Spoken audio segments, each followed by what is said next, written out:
So building your skill set of expressing your emotions and understanding how you feel is not only important and valuable for your own life experience, but it's what you deserve, because you deserve to express how you truly feel. As a qualified counsellor, I work with emotions all the time, and I know the ins and outs of how emotions impact us and what strategies that you can use to help manage the emotions you feel. Now, firstly to say, you can't get rid of emotions. They are just a normal response to our stimuli and our environment. We need emotions because they help call us into action and they help us enjoy and experience life to the fullest. Whether it's ups and downs. Imagine if you felt no emotion at all. And this is often how people in chronic depression feel. They just feel a numbness. They don't feel anything. So what kind of life is that? If you don't experience any emotion, whether it's happiness or sadness. Life is about emotion. Life is about experiencing it. Experiencing the ups and downs. Knowing that either state, in either way, you are going to be fine. You can manage. You have the ability to adapt. It's such a crucial and integral part of us, but we're not taught how to manage it. We're not taught about emotions. We're not taught it in school. We often don't see it in our families. No one in our family takes the time to really sit down with us and ask how we feel. And because we've experienced this from a child, we grow up never having developed the full skill set of managing emotions, and sometimes they can overwhelm us. Well, in this video, I'm going to share with you strategies that you can use to help express yourself. Expressing emotions is crucial for many reasons. It helps to support us in our emotional health. It helps to prevent emotions from being built up to the point where they overwhelm us and they control us. So by expressing ourselves, it helps our self-esteem because we are asserting how we're feeling. It helps us to communicate because we are able to practice communicating how we're feeling and identifying our emotions. It helps with our self-awareness, and it helps us in our relationships. It helps us to relate to others and communicate with people. We are not storing things or hiding things from other people. We are letting them know what's going on for us so they have the opportunity to meet our needs. Now, there's many barriers to expressing our emotions, and one of them that I've touched upon is our lack of training, because expressing emotions, just because we feel the emotion, it doesn't mean that we should naturally be able to express it. Expressing it is a taught skill. It's a learned skill that takes time and practice. And I'm going to go over some of those techniques in this video, but essentially it is the lack of skill that is a barrier to us expressing it. It is the fear of rejection. It's the fear of judgment. It's the fear of abandonment. If I express my sadness, this person's going to leave me. If I say how I feel, this person's going to judge me. So I'd rather not deal with that. I'd rather keep it to myself. That's not helping you, and that's not helping the relationship. And there's many reasons why that may be the case. It may be you grew up in a family where the culture was not conducive to expressing emotions. Perhaps in your family background and history, it's not desirable to express emotions. People may have been even banished or outcast from your family because they've spoken about how they feel. This again makes a difference to whether you can express or whether you feel comfortable expressing your emotions or not. You may have also had some previous trauma or negative experience that meant expressing your emotions was not safe. Well, think about and reflect on how not expressing emotions has impacted you, and share your experience in the comments. So let's get into the tips.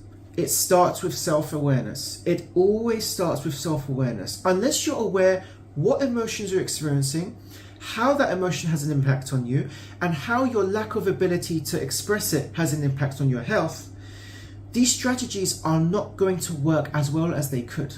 You need to start with self-awareness. Do some journaling, sit with your emotions, start to build the skill set of being with yourself and sitting in discomfort. And you can click up there to watch my video on discomfort. There are tools that you can use to help you in developing your self-awareness and how you're feeling, and one of them is a feelings wheel. I'm going to leave a link in the description so you can click on to see the wheel of all the emotions that exist, that are known, and you can look through and identify which one you're really feeling. So this is a tool that's useful to help identify your emotions, and it also contributes to your self-awareness. Once you're beginning that journey on developing your self-awareness, the next is to expand your emotional vocabulary. So this goes back to the emotions wheel that you can use as a tool to do so, but more so in terms of understanding what emotions you experience. So you may know all the emotions that exist, you may know all the words for it, but it's a whole other thing to assign those words to how you're feeling. How does sadness feel for you? How does anxiety feel for you? How does frustration feel? What's the difference between those emotions? So it's very nuanced, but with time you will learn how each of these emotions feel. And you can see why it's a skill. It's not an overnight thing. This is a skill to understand how certain emotions feel. When you have that understanding of how it feels, it can support you in expanding your emotional vocabulary, and this will help you in the longer run when it comes to expressing your emotions to others. Own your emotions. Use I rather than you. So for example, instead of saying you make me angry, which is only going to foster a defensive response, because imagine if someone said to you, you make me angry, we'd get defensive. We'd be like, what are you talking about? I'm not doing anything, right? So that's just going to lead to more conflict. Instead say, I feel angry when.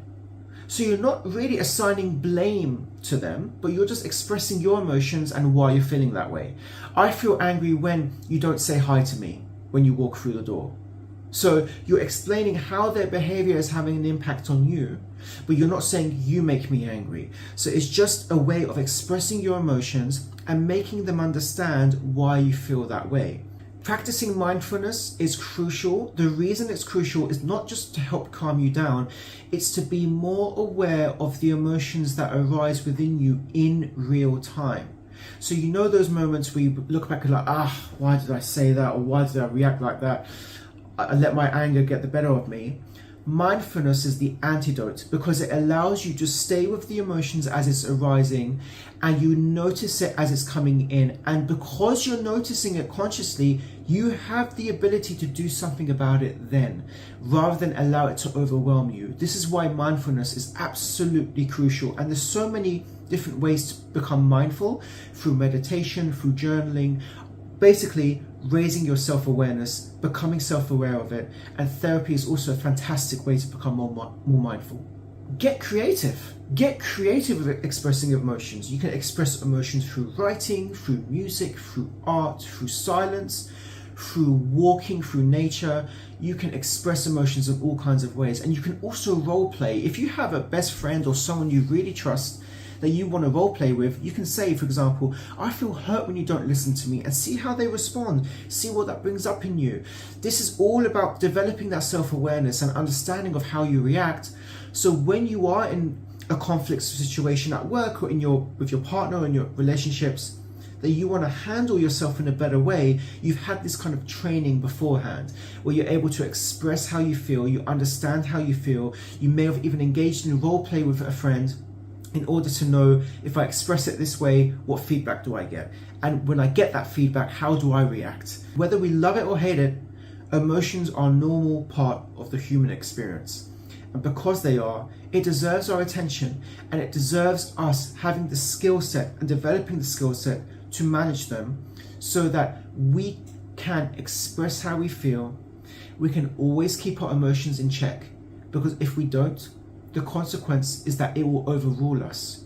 It will dominate our life, and we end up acting in ways that we later regret.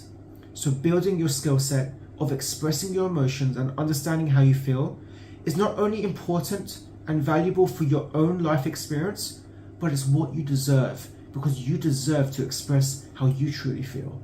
What are your experiences of emotions? The good, the bad, the ugly? Please share it in the comments. I'd love to know. Please like and subscribe to this video, because there's going to be plenty more content coming out very soon. Thanks for watching. I'm a qualified counsellor, and my videos are intended to help guide you and support you through your experiences of life. And while I do not give any advice, my videos contain tips and strategies that you can use to help you in your own unique mental health journey. If you're interested in counselling or would like to get in touch, please contact me through my website, where you can book a session or ask me any questions that you have. Please subscribe, and I look forward to seeing you again soon.